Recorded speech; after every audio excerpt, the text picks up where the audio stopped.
as rescue workers in Mariupol, Ukraine, have pulled survivors from the wreckage of the besieged city's theater, where civilians sheltered before apparent Russian bombs hit on Wednesday. Italy's Minister of Culture said his country will help rebuild the edifice as soon as possible. Italy is ready to rebuild the theater of #Mariupol. The Cabinet of Ministers has approved my proposal to offer #Ukraine the resources and means to rebuild it as soon as possible, Dario Franceschini wrote on Twitter on Thursday. Theaters of all countries belong to the whole humanity #World Heritage. Officials have said hundreds of civilians sought safety in the theater as invading Russian forces devastated the city of Mariupol, where residents resorted to burying their dead in a mass grave on the outskirts of town.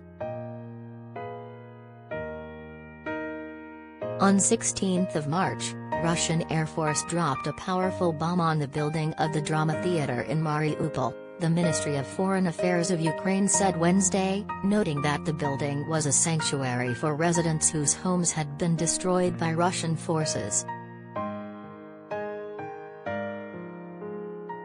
The word "children" was written in Russian outside two sides of the building. But that was not enough to prevent an attack from above. The Ukrainian Parliament's Human Rights Commissioner, Lyudmila Denisova, said Friday that 130 survivors had been rescued from the rubble so far, according to reports. There are still more than 1,300 people there who are in these basements, in that bomb shelter, Denisova said, citing data from Ukrainian officials. We pray that all of them will be alive, but at the moment there is no information about them. The city council in Mariupol, which has been surrounded by Russian invaders since late February, said more than 1,000 people, mostly women, children and the elderly, were sheltering in the theater, according to Reuters.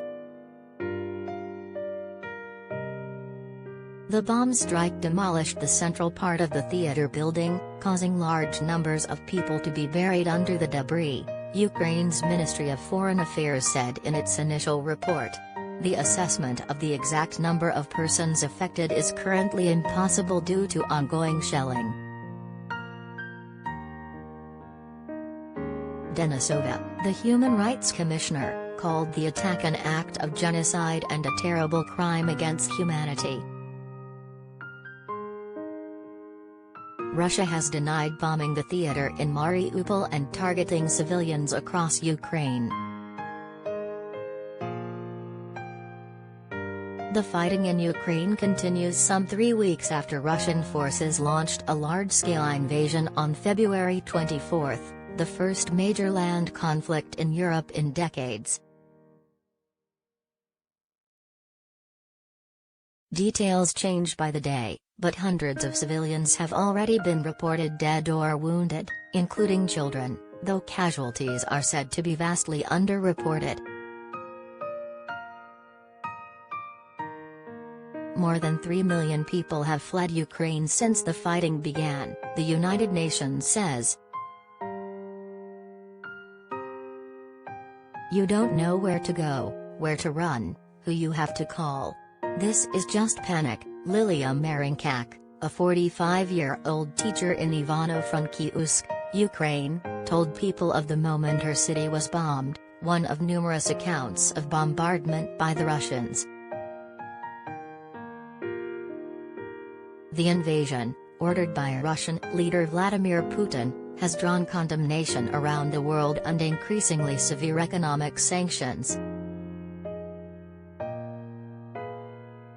With NATO forces massing in the region around Ukraine, various countries have also pledged aid or military support to the resistance.